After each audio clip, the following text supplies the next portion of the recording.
Aujourd'hui, le deuxième dimanche de l'Avent. Nous avons allumé la deuxième bougie. Alors, le dimanche passé, on a surtout parlé du retour du Christ. Et aujourd'hui, on parle de ce qui va suivre au retour du Christ, c'est-à-dire la résurrection finale.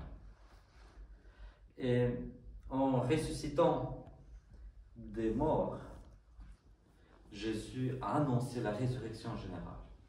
Il a ressuscité Lazare une semaine avant sa propre résurrection pour annoncer sa résurrection.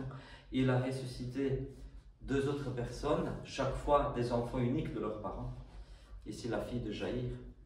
Et c'était pour annoncer la résurrection finale. Parce qu'au retour du Christ, nous ressusciterons tous et nous présenterons devant Dieu avec non seulement notre âme, mais aussi avec notre corps.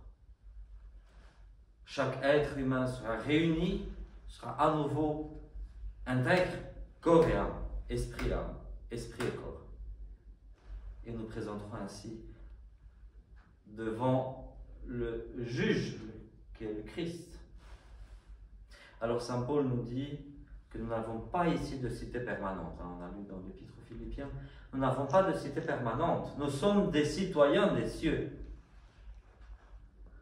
Alors, c'est une chose qui est intéressante pour beaucoup d'entre nous, c'est que tout le monde veut avoir son chez-soi, non? Tout le monde veut avoir sa propre maison, un endroit dont on puisse dire « je suis ici chez moi ». Et malgré tout, même quand on arrive à retrouver ce chez-soi, Saint Paul nous dit que en fait, notre chez-nous est dans les cieux. Nous sommes citoyens des cieux. Près de Rome, quand j'ai été la première fois dans la ville, on voit des ruines.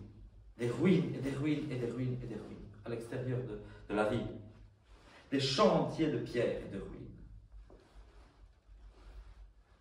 Il y a des gens qui ont habité là-bas. En marchant dans les ruines, je me demandais, je me disais, mais quelqu'un a vécu ici, quelqu'un a dormi ici, quelqu'un a mangé ici. Et pourtant, il n'y a presque plus rien. Il y a de l'herbe, il y a des chats errants. Il n'y a plus ces gens-là. Parce que notre cité permanente n'est pas ici. Elle est aux cieux. On a remarqué peut-être que pendant que Jésus a fait ce miracle pour guérir cette fille, elle avait quel âge? 12 ans. Pendant ce temps-là, il y a une femme qui vient vers Jésus qui a une hémorragie.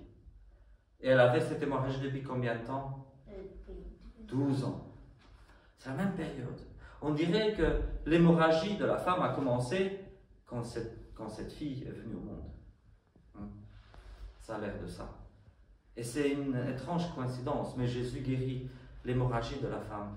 Et puis il ressuscite la fille de Jaïr. Jésus sent que quelqu'un l'a touché, parce qu'une force est sortie de lui. Et après ça, il dit à la femme, ta foi t'a sauvée. On peut aller dans certains endroits. Moi, comme adolescent, j'ai été impressionné par le cimetière des Béquilles. Je n'ai déjà parlé une autre fois. Le cimetière des Béquilles à Medjugorje. Des gens qui sont partis avec des chaises roulantes et des béquilles et qui sont rentrés chez eux guéris. Mais il ne suffit pas d'aller à Medjugorje ou ailleurs. L'idée, c'est que la prière doit se faire avec foi. La prière doit être accompagnée de la foi. Et c'est cette démarche de foi qui va permettre au Seigneur d'agir sur nous.